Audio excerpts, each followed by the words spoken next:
Hi, I'm Rob Marcellus. Welcome to my site. First things first, I'm not a doctor or a medical expert.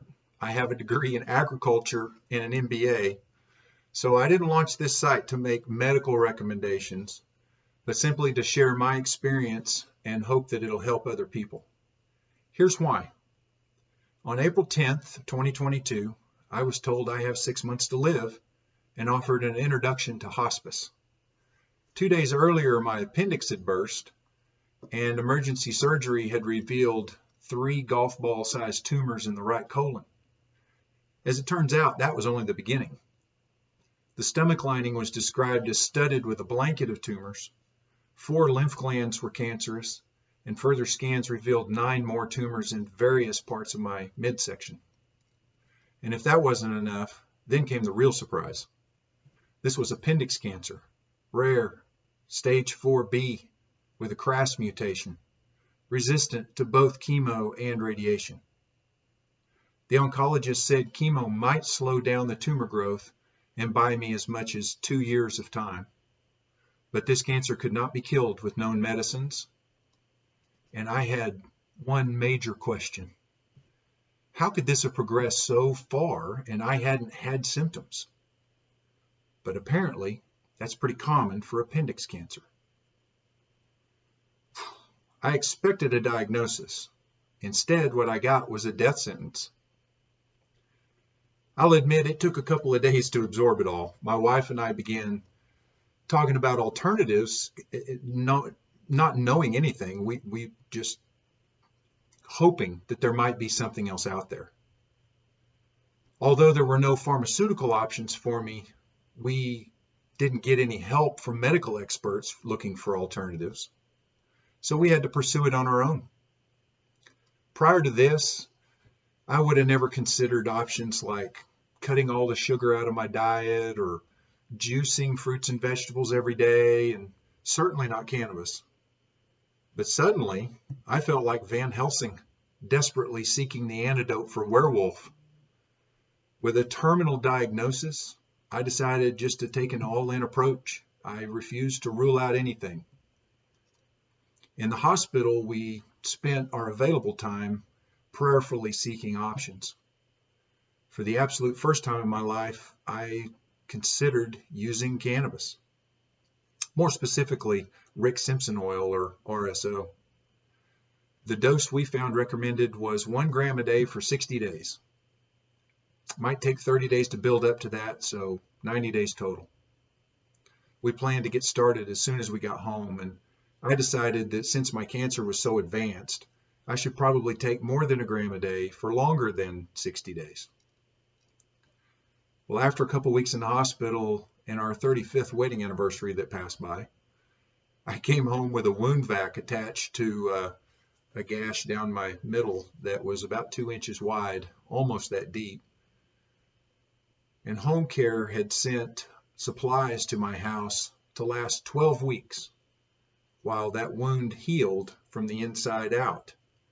There were no stitches, no staples, and the doctor confirmed no chemo until that wound was fully healed. Well, we had no desire to wait weeks to begin any kind of treatment, so the day after we got home, I started on RSO, started building a tolerance. 10 days later, on May 1st, I had reached a full dose, 1 gram a day, and I stayed above that for the next 102 days.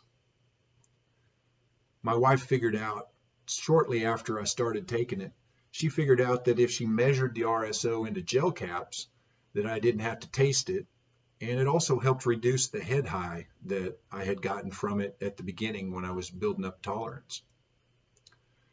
Soon after that, friends introduced us, really close, good friends, told us about these elixirs from a company called Get Healthy Again. And some of them are known cancer killers. Since they wouldn't interfere with the RSO, I started on those right away. We also changed my diet significantly. Juices and tribal food super shakes became the norm and replaced and supplemented meals. Then another friend introduced us to an oral tincture that was cannabis-based that would help fight the cancer. and a salve that would help heal my wound. Well, I immediately started putting the salve directly into the wound when we would peel the tape off and pull the foam out of the canyon to clean it every other day.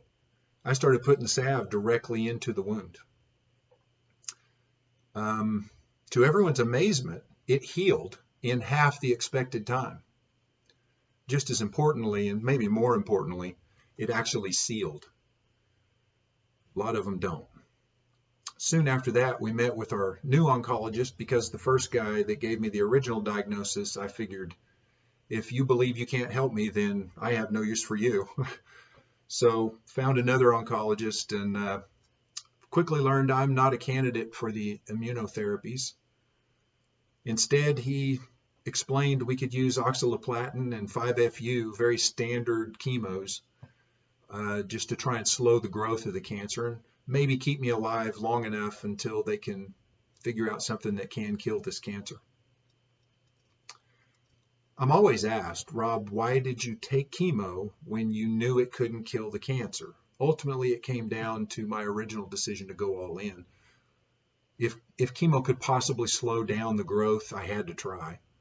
And at that point, we didn't have any scans to know if anything else was working. Plus, if I didn't try the chemo, how could I look my daughters in the eye and tell them I had done everything possible? So about the time my third chemo treatment was finished, I had already completed 86 days of RSO, 60 days of elixirs, and 86 days of the diet change. And that's when we had my second PET scan. While scrolling through the results, searching for the tumors that we just knew were there, the oncologist said, man, these results are remarkable.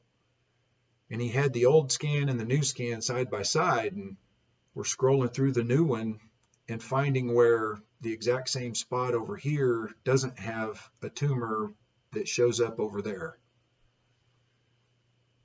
The oncologist said, I've never seen this robust of a response in this kind of cancer so quickly. Now hang on to your hat, because the blanket of tumors that were studding the stomach lining had completely vanished. 5 of the 9 remaining tumors were also completely gone. Of the remaining 4 tumors, they were shrinking significantly, by more than half. Since then, thankfully, we've continued to see these remarkable scans, tests, and results. In my case, I don't ever expect to have that ring the bell day down at the cancer treatment clinic. I don't expect a celebration of being cancer-free or, like a lot of patients say, NED, NED, no evidence of disease. I'm okay with that. I don't have to be that.